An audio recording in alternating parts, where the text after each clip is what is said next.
뷰티 탐구생활 바세린 편. 안녕하세요, 뷰티 크리에이터 콩순이입니다. 한 가지 주제로 깊게 파고드는 콩순이의 뷰티 탐구생활, 바세린에 대해 낱낱이 파헤쳐보려고 합니다. 우리 옛날부터 정말 안 써본 사람 없을 거예요. 평생 꼭 한 번쯤은 꼭 써봤을 텐데, 엄마 나 입술 텄어, 바세린 발라. 엄마 나 발 뒤꿈치 텄어, 바세린 발라. 그 바세린, 요거에 대해서 A부터 Z까지 한번 얘기를 해볼게요. 좀 영상이 길어질 수 있습니다. 바세린이란 150년 이상 전 세계적으로 사랑받는 제품입니다. 강력한 수분 보호막으로 피부의 보습, 보호에 도움을 주는 제품이에요. 바세린 이름은 독일어로 물을 뜻하는 밧설과 올리브 오일을 뜻하는 그리스어 엘라이온이 합쳐져 만들어졌다고 해요. 바세린은 성분명, 제품명이라고 하기보다는 석유 젤리를 흔히 바세린이라고 해요. 마치 이런 제형의 석유 젤리의 고유명사가 된 게 이 바세린입니다. 흔히 많이 쓰는 이 제품, 가장 유명한 이 제품, 제일 유명한 이 제품 바세린 오리지널 프로텍팅 젤리예요. 근데 이렇게 풀 네임을 다 부르는 경우보다 이걸 그냥 바세린 이렇게 부르죠. 뒤에 보면 성분이 나와 있는데 석유에서 추출한 페트롤리움 100% 성분입니다. 수분 없이 유분이 가득한 제품이에요. 제가 전에 알로에 수딩젤 편에서는 수분만 있다고 했었는데 유분만 채우고 싶으신 분들은 이 바세린에 주목을 해주시면 될 것 같아요. 바세린 종류는 두 가지가 있어요. 황색 바세린과 조금 더 정제된 백색 바세린이 있습니다. 성분은 동일한데 백색 바세린이 조금 더 정제가 돼서 덜 끈적거려요. 제일 유명한 이 유니리버의 바세린 젤리 말고도 제가 약국에서 사왔는데 이런 여러 종류의 바세린이 있습니다. 오늘 영상에서는 정말 오랜 기간 많은 사람의 사랑을 받고 있는 이 정말 어디서든 볼 수 있는 이 유니리버의 바세린 오리지널 프로텍팅 젤리, 이 제품을 위주로 얘기를 해볼게요. 바세린의 역사. 바세린은 150년 이상의 역사를 가지고 있습니다. 처음 발견된 건 1859년에 미국의 과학자 로버트 체스버로에 의해서 발견이 됐고 그 이후에 1870년에 첫 출시가 되었다고 해요. 로버트 체스버로는 유전시설의 노동자들이 그 파이프에 낀 찌꺼기 같은 게 있었는데 그거를 노동자들이 상처 부위에 연고처럼 바르는 것을 보고서 신기하게 생각했고 그래서 그 물질을 분리하고 정제해서 처음 만들었다고 합니다. 그래서 1870년에 출시되고 1872년에 상용화되었다고 해요. 직접 제조공업을 설립해서 이거를 대량 생산을 하기 시작했고 이걸 또 팔아야 되잖아요. 그래서 미국 전역을 돌면서 팔았는데 직접 피부에다가 상처랑 작은 화상들을 낸 다음에 이 바세린을 바르면서 시연하면서 팔았고 심지어 먹기까지 했다고 해요. 그리고 바세린이 상용화되고서 60년 이상 더 살았고 결국에 96세까지 장수했다고 합니다. 그리고 그 이후에 유럽에도 공장이 세워지고 또 전 세계적으로 사랑받는 제품이 됐고요. 현재는 글로벌 기업 유니레버에서 유통 제조하고 있습니다. 바세린의 성분, 바세린은 석유다, 기름이다 라고 하죠. 제품의 전성분을 보면 딱 한 개만 써 있어요. 페트롤라툼 100%, 페트롤리움, 페트롤라툼. 석유에서 여러 기름들을 증류하고 남은 잔여물을 탈색, 정제해서 만든 성분입니다. 석유에서 얻은 탄화수소의 반고형물, 광물성 오일이에요. 혹독한 정제 과정을 거친다고 하고 EWG 등급은 4등급이에요.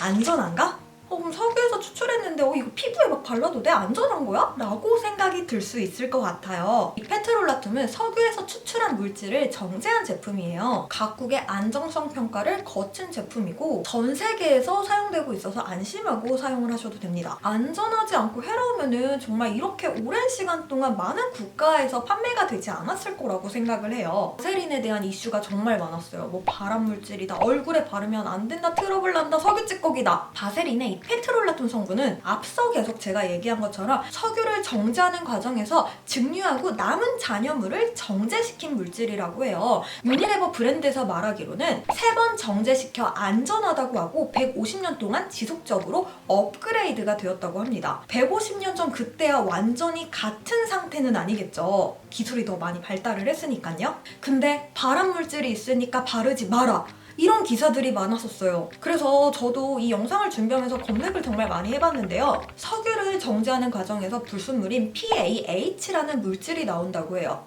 석탄, 기름, 가스, 쓰레기, 담배, 고기 등 이런 게 탈 때 나오는 그 화학물질의 한 유형이라고 하는데, 우리 막 이거 탄 거 먹으면 안 돼, 안 좋아, 담배 연기 맡을 때도 발암물질 나와, 안 좋아, 그렇게 얘기들 많이 하잖아요. 그래서 PAH가 실제로 살충제에 들어가는 성분이라고도 하는데, 근데 정제 과정에 그 PAH가 남아있다? 그래서 이슈가 된 거죠. 이 PAH가 장기간 화학물질에 노출이 되면 암을 유발할 수 있는 발암을 일으키는 성분이라고 하기는 해요. 석유에서 정제할 때 이 불순물인 PAH가 나와서 발암물질이 아니냐, 이거를 바르면 안 된다 라는 논란이 생긴 거더라고요. 근데 요즘 PAH는 이 페트롤라톤 정제 과정에서 거의 다 제거가 된다고 합니다. 초기에 생산되었던 바세린, 정제가 되지 않은 바세린은 좀 알러지성 피부염을 유발하는 그런 말도 있었는데, 지금은 정제 기술이 발달하면서 이 성분을 발랐을 때 피부염이 나는 경우는 극히 드물다고 해요.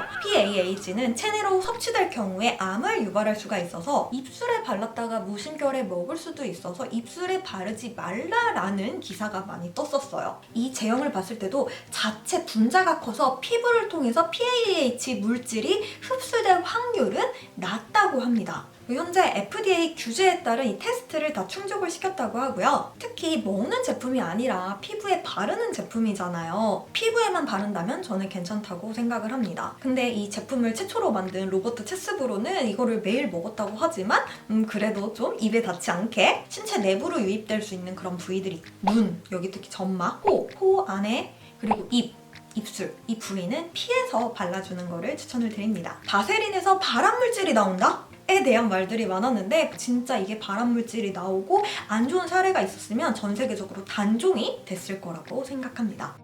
효능 효과, 제품에 보면 스킨 프로텍턴트라고 써있어요. 상품 페이지의 설명을 보면 건조한 피부에 수분 보호막을 만들어 피부의 수분을 끌어올리고 피부 상태의 개선을 돕는 제품이라고 써있습니다.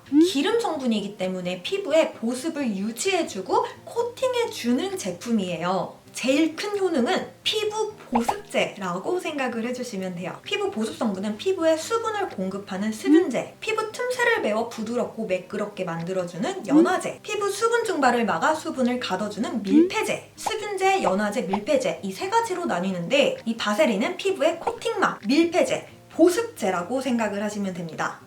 얼굴에 발라도 될까요? 바세린을 검색하면 얼굴에 바르지 마세요, 피부 뒤집혔어요 라고 하는 그런 제목이나 글 후기들을 많이 볼 수가 있어요. 이거는 무조건 얼굴에 바르면 안 된다 라고 하기보다는 제대로 알고 바르는 걸 추천드립니다. 제가 추천하는 건 얼굴 전체에 바르지 마세요. 단독으로 바세린만 바르지 마세요. 바세린 젤리는 기름이에요. 피부에 유분이 많은 분들, 지성 피부이신 분들이 바르면 피지와 바세린이 만나서 피부에 숨을 못 쉬고 모공을 막겠죠. 특히 남성분들은 피지가 더 많은데 얼굴 전체에 바세린을 바른다? 그러면은 피부가 더 번들거리고 트러블이 날 거예요. 단독으로 이것만 바르는 게 아니라 피부에는 유분, 수분 다 필요합니다. 유수분 밸런스가 중요한데, 우리가 스킨케어도 스킨 로션 순서대로, 묽은 거 순서대로 바르듯이 피부에 수분을 쌓아주고 겹겹이 보습을 해줘야 돼요. 그래서 세안 직후에 피부에 바세린으로 코팅한다?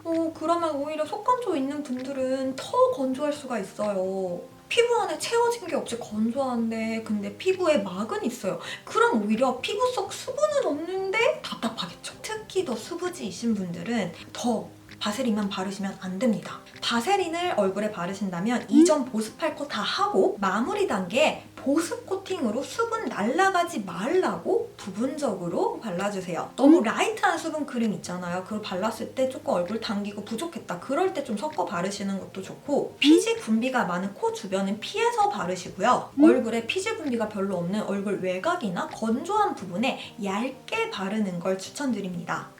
올바른 사용 방법. 페트롤리움 젤리 성분은 사람 체형과 가장 가까운 37도에서 녹는다고 해요. 바세린은 도톰하게 바르는 게 아니라 소량씩 사람 체온으로 녹여가면서 바르고 흡수시켜주세요. 그냥 도톰하게 두면은 제형이 녹지 않고 피부에 흡수가 되지 않고 피부 위에 그냥 그대로 있겠죠? 이 제형 자체가 끈적여서 바를 때 제대로 흡수시키지 않으면 이 머리카락이 달라붙고 또 먼지가 달라붙고 그럼 트러블을 유발을 할 수가 있어요. 그리고 발 뒤꿈치에 바른다면 흡수 제대로 안 시켰다. 그럼 걸어가다가 미끄러질 수도 있습니다. 제형이 무겁기 때문에 한 번에 두껍게 바르지 말고 얇게 여러 번 나눠서 발라주세요. 스킨케어 첫 단계에 바르지 말고 수분을 채워준 뒤 기초 케어 마지막 단계에 발라주세요. 코 주변, 피지가 많은 부위는 피해서 발라주세요. 얼굴에 바르고 싶다면 다른 화장품과 섞어서 발라주세요. 사용 후 뚜껑을 잘 닫아주세요. 스패츌러를 이용해서 사용해주세요. 제품 가격이 싸죠. 다른 용기들에 비해서 좀 뚜껑이 약한 것 같더라고요. 플라스틱 용기고. 근데 이게 또 딱 소리가 안 나요. 잘 닫혔는지 확인하기. 뭐 튜브 타입이나 그런 게 아니라 이런 자 타입으로 되어 있어요. 그래서 열고 닫고 먼지도 많이 들어가고 손으로 바르고 뭐 하다 보면은 나중에 보면은 뭐가 묻어있을 때가 있어요. 가격이 워낙 저렴해요. 뭐 전용 스패츌러가 있는 게 아니죠. 저는 다른 크림들 샀을 때 받은 스패츌러 이거 은근히 잘 안 쓰게 될 때 있잖아요. 이거는 바세린 전용으로 해서 이렇게 사용합니다. 그러면 더 위생적으로 사용을 할 수가 있어요. 그리고 바세린이 워낙 싸고 보습에 좋으니까 손, 발, 뭐 여기저기 다 바르는 경우가 많은데 뭐 발에 발랐던 걸 또 얼굴에 바른다. 그건 좀 찝찝하잖아요. 그래서 더 스패츌러를 사용하는 게 좋고 아니면 가격이 싸니까 뭐 발 전용, 얼굴 전용 이렇게 나눠서 이렇게 이름 써놓고 그렇게 사용을 해도 좋을 것 같아요.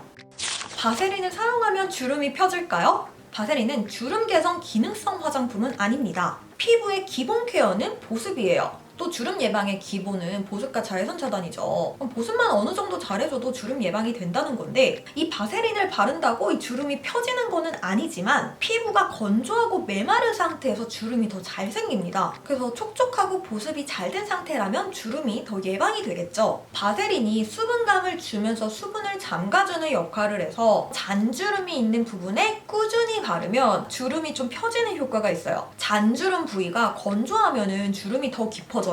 그리고 잔주름은 더 깊은 주름이 되지 않게 관리를 해주시는 게 중요합니다. 잔주름이 펴진다 뭐 이런 얘기들을 보고 저도 잔주름에 꾸준히 발라봤어요. 제가 며칠 써봤을 때는 이 주름이 옅어진다라고 하기보다는 그 부위가 보습이 되니까 일시적으로 좀 더 팽팽해져 보이는 느낌? 주름이 고민되는 부분에 바세린으로 보습을 잘해주면 어느 정도 보습이 되어서 주름 방지가 돼요. 주름이 예방되는 데는 좋은 것 같습니다. 특히 유분이 많기 때문에 피지가 많은 부분은 피해서 발라주는데 우리 피부도 피지가 많이 분비되는 부분은 또 주름이 잘 생기는 부위는 또 아니에요. 주름이 잘 생기는 부분은 피부가 좀 더 얇은 눈가, 팔자, 목 이런 데인데 주름이 고민되는 부위가 있다면 소량 얇게 발라서 이 보습막을 주는 게 좋아요. 그래서 저는 목 부분에는 자기 전에 꾸준히 발라서 주름 방지용으로 사용을 하고 있습니다. 바세린 주의사항. 모든 피부가 바세린이 다 잘 맞는 건 아니에요. 피지 분비가 많이 없는 분들에게는 좋을 수가 있는데 평소에 피부에 기름이 많이 지고 트러블이 많은 분들은 얼굴 사용은 피하시는 게 좋아요. 깨끗한 상태에 발라주고 너무 두껍게 발라 모공 막지 않기. 신체 내부로 유입될 수 있는 눈, 코, 입 주변은 피해서 발라주고 먹지 않기. 스패츌러나 면봉으로 위생관리 잘하기. 유통기한 지난 바세린은 꼭 피부 아니더라도 일상생활 속에 활용해주세요. 바세린 에피소드. 바세린이 150년의 역사가 있다면 100년 이상 된 브랜드가 있습니다. 1913년, 15년 한 여동생이 남자친구한테 이별 통보 받고 와서 슬퍼하고 있었대요. 그때 이 화학자인 이 여동생의 오빠가 여동생의 속눈썹에 더 속눈썹 풍성하게 보이려고 석탄가루랑 바세린을 섞어서 발라줬다고 합니다. 더 예쁘게 보이게 하기 위해서. 그 후 동생은 다시 그 연인의 마음을 사로잡아서 결혼에 골인했다고 해요. 이거를 좀 사업수단이 좋으셨나봐요. 이거를 상용화시켰고 그렇게 탄생된 브랜드. 이 여동생의 이름은 메이블이었고요. 그리고 바세린의 린을 합쳐서 메이블린. 메이블린이라는 브랜드가 그렇게 탄생됐습니다. 메이블린의 마스카라는 100년 넘는 역사를 가지고 있어요. 그래서 저는 바세린이 무언가를 섞는다라고 했을 때 이 메이블린 마스카라 생각이 많이 나더라고요. 전 또 코덕이니까 뭐 브랜드명이나 또 제품명 끝에 린, 세린 이런 게 들어가는 브랜드를 봤을 때 바세린인가? 하는 생각도 들고 좀 검색을 해봤는데 뭐 글리세린도 린세린으로 끝나잖아요. 그래서 그런 제품도 있더라고요. 아무튼 뭐 마스카라의 시작은 바세린이었다라는 걸 말씀드리고 싶었습니다. 피부 피부 보습제, 보호제로 다양한 기능이 있는 바세린. 정말 착한 가격으로 건조한 곳 보습하기 좋은 제품. 좀 진짜 이거는 화장품계의 한 획을 그은 제품이 아닐까 싶습니다. 싸다고 막 사용하면 오히려 독이 될 수 있으니까 정확한 사용 방법을 인지를 하시고 너무 과하게 사용하지 않고 제대로 다양하게 활용을 해보시면 좋을 것 같아요. 제가 친구들 단톡방에 바세린 써봤어? 뭐 너넨 어떻겠어? 이렇게 올리니까 정말 많은 의견들도 있더라고요. 정말 많은 활용법이 있습니다. 겨울에 특히 많이 썼지만 사계절 언제든지 비상약처럼 갖고 있을 때 쓰기 좋은 바세린 젤리. 사람 피부 타입에 따라, 부위에 따라, 또 함께 사용하는 화장품에 따라, 도포하는 양 방식에 따라 나에게 알맞은 방법으로 사용해보세요. 바세린의 역사부터 사용법, 활용법들 궁금한 점들이 좀 어느 정도 풀리셨길 바라면서요. 한 가지 주제로 깊이 파고드는 콩순이의 뷰티 탐구생활. 그럼 다음에 또 만나요. 안녕!